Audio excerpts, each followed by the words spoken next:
Hi Sec 3 students, in today's lesson, I'll be going through your most recent source-based case study that you did on why did the communists lose the March 1933 elections. Okay, the reason why I'm coming out of this video is so that I can help you interpret and analyze the source a little bit better so that you can hit a higher level. Okay, so let's start with the first things first. The question says, what can you infer? So automatically, I know I'm supposed to give an inference, in which case I use my IEE format. Okay, because it is 5 marks worth, I'm expected to give 2 unique inferences. The next question then is a why question. The moment I see the word why, I know that this question is a purpose question. And if it's a purpose question, I'm supposed to use OECO. Okay, last but not least, the question here says study sources C and D. The moment you see 2 sources, you know it is compare and contrast. Okay, but for many of you, you identified the wrong answer for this question. It says, how are these sources similar? So is it supposed to be 1S, 1D, 2S, or 2D? Okay, which is the correct formatting? Okay, it should be 2S. The reason why is because they are only asking you for similarities, right? How are they similar? They are not asking you for anything to do with difference. So quite a number of you gave me 1D. What that means is that I will ignore that paragraph because you're not answering the question. Okay, so now we'll begin with analysis of the sources. Let's always start by looking at the top. This thing over here is what you call your overarching question. Okay, it's important to read this because it gives us clarity in terms of what the entire paper is going to be. Okay, when we look at this question, we don't just look at it, read it, and then we move on. We try and answer it. So if you notice over here, it starts with the word why. So what they're going to expect from you is reasons. So we want to know why the communists lost the March 93 election. Assuming that I don't really know the answer to this, okay, I can still speculate, I can still hypothesize. So I can say, okay, possible. One reason might be because the communists, maybe they are getting weaker. Okay, communists don't have support. Okay, lack of support. Another reason could be because maybe Hitler did something. Okay, maybe Hitler manipulated something or someone. So what I'm doing right now is I'm just purely hypothesizing. Okay, this is very, very important for you to do. Okay, after I read my overarching question, step 2, I move to background information where I try to get any information that will be useful to me. So the first sentence already useful. Okay, it tells me that he came to power in January 1933, which means the elections in March 93 must serve another power. Second sentence says, however, he still did not have full control over Germany. So I asked myself, how come? How come he doesn't have full control? Okay, because at this stage, he is only the chancellor. The person in full control or who has the most power is the president, and he will only pass away in 1934. Okay, then the next sentence says only 3 out of 11 cabinet ministers were Nazis, which basically suggests that the other cabinet ministers were maybe your communists or your Social Democratic Party or all the many different parties. The communists were Hitler's main rivals for political power. So if somebody is your main rival, it means that they are as strong as you. That's why they are able to be rivals. In order to increase the power and authority of the Nazis, Hitler called for another election in March 1933, hoping to win a majority in the Reichstag. Okay, and then next sentence, there's another date again. On 27 February 1933, the Reichstag, which is the German parliament, was burned. Now, if you realize, right, between February 33 and March 1933 is only about 1 month away. Okay, in fact, less than a month because it's 27 Feb. So, possibility is that there is some relationship between the election that he's holding and the Reichstag that is being burned out. Okay, something must have happened in between the two. So then we come back to the overarching question again. Why did the communists lose the March 1933 election? Okay. So now what I'm going to do is I'm going to look at source A. Okay, remember it's an inference question, right? I want to break down the picture first. Okay, number 1, Nazi poster, definitely something good about the Nazis. Number 2, 1928, it's before the Nazi party had a lot of power, so they are still trying to garner support. So I can easily change this to a purpose question. Okay, these words over here, they say death of the lice. So what they're saying is that by killing the snake, they are essentially killing the lice.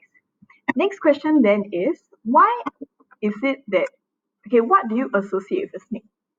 Whenever you think of a snake, you think of someone who is sly, someone who is cunning, or someone who is evil.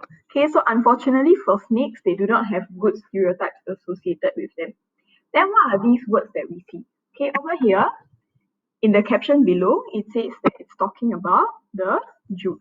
Something to do with Jewish banking conspiracy. I'm not so sure what it means, but it's fine. I know it has to do with the Jews. Okay, and on this side, I see Marxismus, which basically means Marxism. So what is Marxism? The guy who invented communism is called Karl Marx. So Marxism is named after him. So basically, what this means is communism.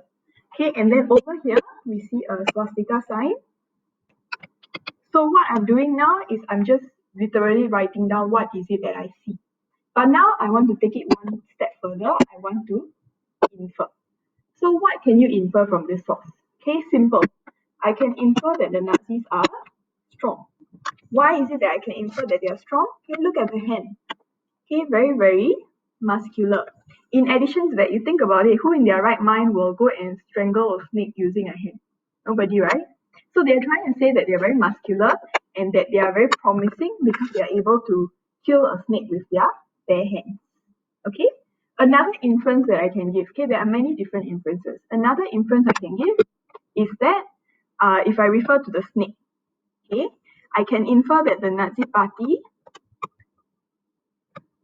thought of the communists as evil. Okay, thought of the communists and the Jews as evil. That's why they are represented as a snake. So just like that, I have two inferences already. Okay, all you need to do is to observe the picture and make a logical conclusion. Okay? Next one now, source B. So source B is a purpose question. We need to take note of your author, word, audience, context, and outcome. Okay, the problem you guys have is your context. Okay, you are very quick to do your outcome, but without your context, there's no way you're hitting the highest level. Okay, so who is my author? A Nazi person. Okay, who is my audience? Probably a German. At this stage, I'm not so sure exactly who, but I can broadly say it's a German. Published in 1932. So what hasn't happened yet? The elections. Okay, because elections will only take place in 1933. Okay, something else that has occurred fairly recently, I can also think and relate to the 1929 Great Depression. Okay, but it might or might not be useful. So let's look at the sentence. We are hungry and on welfare. So who is hungry? The Germans. We are hungry and on welfare. We lack foods and jobs. Why is it that they lack foods and jobs? Because of the Great Depression. We have bitter wives at home and children whose every wish we must deny. It means they cannot make their children happy. It has been this way for months, years. How long can it go on this way? So when you see this exclamation mark, right, you can actually sense their tone. You can tell that they are experiencing desperation / frustration. Okay, it says here, okay, this is the important part. You trust Russia. You have been fighting for your idea for years. What idea are they talking about? If I talk about Russia, what idea are they talking about? They're talking about communism. And how do I know this? Because the overarching question clearly states that this whole paper is about the communists. So that's a huge hint, right? What has happened? Do you really believe that your cause can lead us to better times? Do you believe that Russia will help? Would it not be better to help ourselves? We Nazis help each other. He who has something to eat shares it with him who has nothing. He who has a spare bed gives it to him who has none. This is why we have become so strong. The election shows what we can do. Everyone helps, everyone sacrifices. So majority of you, right, you looked at this last sentence and you say, okay, the purpose of this source is to garner support. Okay, I'm very proud of you for memorizing this outcome already. Okay, but the problem is you're still not telling me the message. The message here is what the source is really trying to say. It's telling them not to support the communists because they will not benefit them. Instead, they should support the Nazis because they are able to benefit them, because they help each other. So for a full Aweko, it has to sound like something like that. Okay, this source was published by a Nazi to convince the communists, the pro-communists, that the communists should not be trusted, they should not be supported because they will not actually help you or benefit you. In contrary, okay, the Nazis will help you, benefit you by sharing whatever he has with somebody who has nothing. Okay, therefore, this source is published so that the people will, so that the pro-communists will support the Nazis instead of the communists. Understand? Okay, last one, sources C and D. So we want to do a compare and contrast. I don't think that the source itself is difficult. So what I'm going to do now is I'm going to tell you how to do a C and C. You always look out for sentences with similar words or similar meanings. So this one over here is pretty clear. Okay, they said that the communists were blamed for the fire because a Dutch communist called Vanderlip was found in the building. There's another sentence in D which says the same thing. Okay, what can I infer about both sources? So remember, my common criteria must be something that I infer. So I can infer is a similarity, right? Both sources agree that the communists were responsible for the Reichstag fire. Okay, this is considered a valid inference already. Okay, now for the second one, some of you, or rather one or two of you, managed to identify.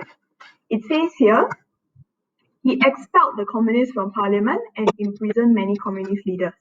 So what I can infer from here is that he was very, very harsh, very, very cruel towards the communists. Okay, think about it. He just found one Dutch communist around the building. Okay, we don't even know whether he started the fire. He was just found there.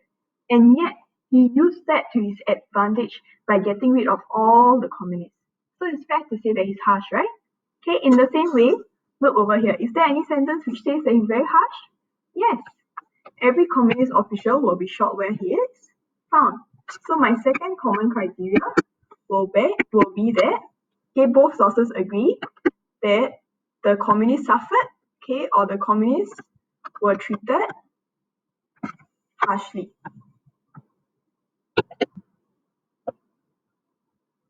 So just like that, I have two similarities already. Okay, understand? It's not that difficult, okay, you just have to infer, okay, always remember, because that's your biggest problem. So what is the source? Don't focus on what the source is saying. If you see the word that you're trying to say, right, already in the source, that's an observation. Okay, so infer, what is the source implying? That's an inference, because the inference is a logical conclusion. Okay, I hope this has helped. So go back and redo your worksheet, okay, do your corrections and then submit to me.